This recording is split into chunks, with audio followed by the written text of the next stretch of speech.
Olá, amigos. Eu sou a Flávia, do NEP Paulo de Tarso, aqui da cidade de São Carlos, em São Paulo.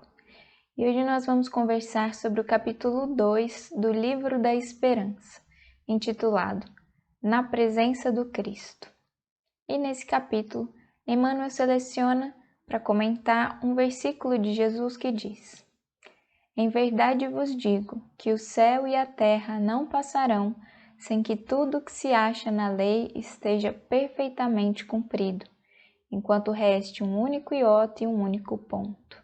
Jesus, Mateus, capítulo 5, versículo 18. E também um trecho do Evangelho segundo o Espiritismo. O Cristo foi o iniciador da mais pura, da mais sublime moral, da moral evangélico-cristã, que há de renovar o mundo, aproximar os homens e torná-los irmãos, que há de fazer brotar de todos os corações a caridade e o amor do próximo e estabelecer entre os humanos uma solidariedade comum, de uma perfeita moral, enfim, que há de transformar a terra, tornando-a morada de espíritos superiores aos que hoje a habitam. Capítulo 1, item 9. E ele então comenta: A ciência dos homens vem liquidando todos os problemas alusivos ao reconforto da humanidade. Observou a escravidão do homem pelo próprio homem e dignificou o trabalho, através de leis compassivas e justas. Reconheceu o martírio social da mulher que as civilizações mantinham em multimilenário regime de cativeiro e conferiu-lhe acesso às universidades e profissões. Inventariou os desastres morais do analfabetismo e criou a grande imprensa. Viu que a criatura humana tombava prematuramente na morte, esmagada em atividade excessiva pela própria sustentação, e deu-lhe a força motriz. Examinou o insulamento dos cegos e administrou-lhes instrução adequada. Catalogou os delinquentes por enfermos mentais e, tanto quanto possível, transformou as prisões em penitenciárias escolas. Comoveu-se diante das moléstias contagiosas e fabricou a vacina. Emocionou-se perante os feridos e doentes desesperados e inventou a anestesia. Anotou os prejuízos da solidão e construiu máquinas poderosas que interligassem os continentes. Analisou o desentendimento sistemático que oprimia as nações e ofereceu-lhes o livro e o telégrafo, o rádio e a televisão que as aproxima na direção de um mundo só. Entretanto, os vencidos da angústia aglomeram-se na terra de hoje como enxameavam na terra de ontem.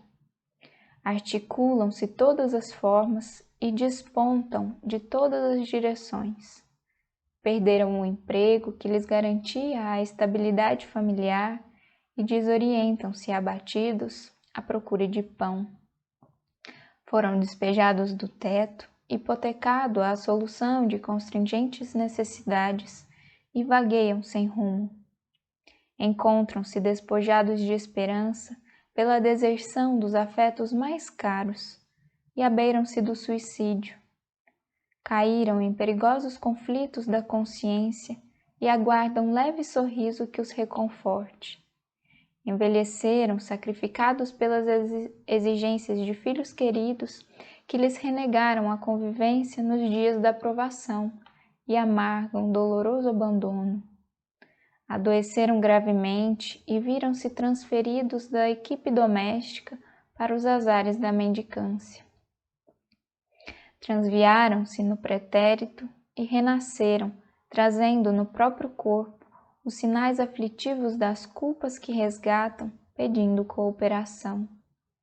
Despediram-se dos que mais amavam no frio portal do túmulo e carregam os últimos sonhos da existência, cadaverizados agora no esquife do próprio peito. Abraçaram tarefas de bondade e ternura e são mulheres supliciadas de fadiga e de pranto, conduzindo os filhinhos que alimentam à custa das próprias lágrimas. Gemem discretos e surgem na forma de crianças desprezadas, à maneira de flores que a ventania quebrou, desapiedada, no instante do amanhecer. Para eles, os que tombaram no sofrimento moral, a ciência dos homens não dispõe de recursos. É por isso que Jesus, ao reuni-los em multidão, no tope do monte, desfraldou a bandeira da caridade e, proclamando as bem-aventuranças eternas, nos entregou por filhos do coração. Companheiro da terra, quando estendes uma palavra consoladora ou um abraço fraterno, uma gota de bálsamo ou uma concha de sopa, aliviando os que choram, estás diante deles, na presença do Cristo, com quem aprendemos que o único remédio capaz de curar as angústias da vida nasce do amor que se derrama sublime da ciência de Deus.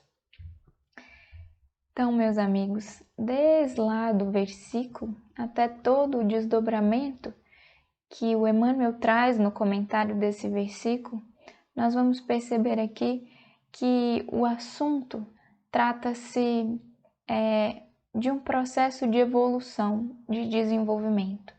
Jesus deixa claro no versículo selecionado que para que nós avançássemos, para que nós avancemos na conquista do reino de Deus, como ele diz, é preciso que toda a lei seja cumprida, perfeitamente cumprida em cada iota, em cada ponto, ou seja, em cada detalhe.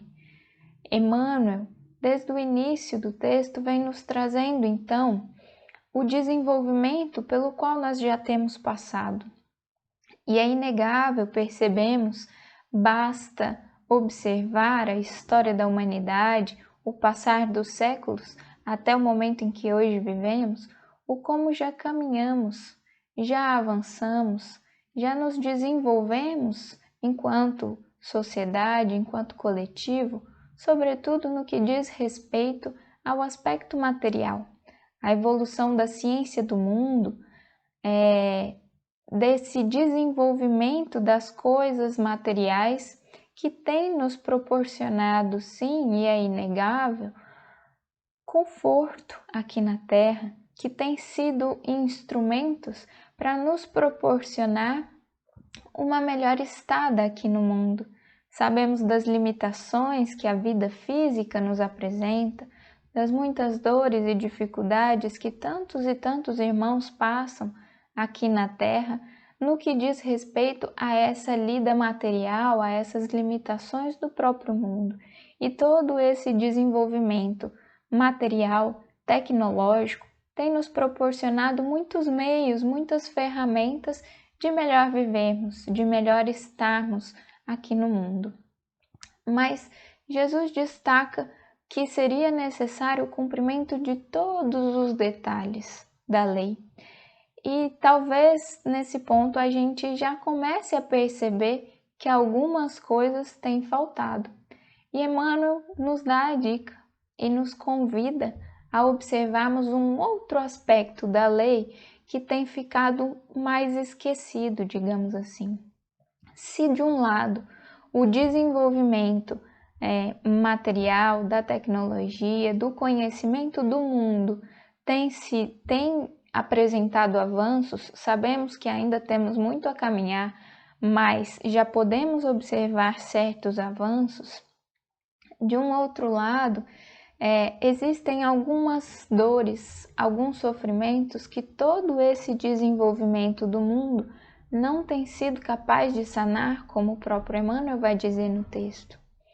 São os sofrimentos da alma, os sofrimentos morais, aquelas angústias que, de uma primeira observação, muitas vezes nós não conseguimos perceber no outro, porque vão em cada espírito, no seu coração, não dizem respeito necessariamente às questões do mundo, às dificuldades financeiras, de saúde ou tantas outras que nós possamos apresentar aqui, mas são antes dificuldades que estão lá no íntimo de cada um. E todos as temos, espíritos em jornada, em caminhada. Então, qual seria esse outro aspecto da lei, essa outra asa do progresso que tem nos faltado desenvolver para que possamos observar, olhar e encontrar meios de solucionar essas angústias, esses sofrimentos morais? Emmanuel nos convida e nos descortina qual seria esse outro aspecto.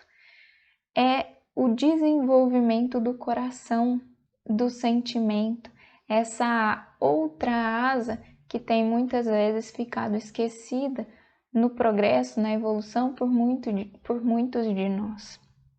O desenvolvimento do amor, da caridade colocada em ação, que é capaz então de olhar para os outros, para o próximo, como nossos irmãos verdadeiramente. E aí então a gente começa a perceber que tem um outro aspecto a ser desenvolvido, e a dúvida que pode ficar é: como atingi-lo?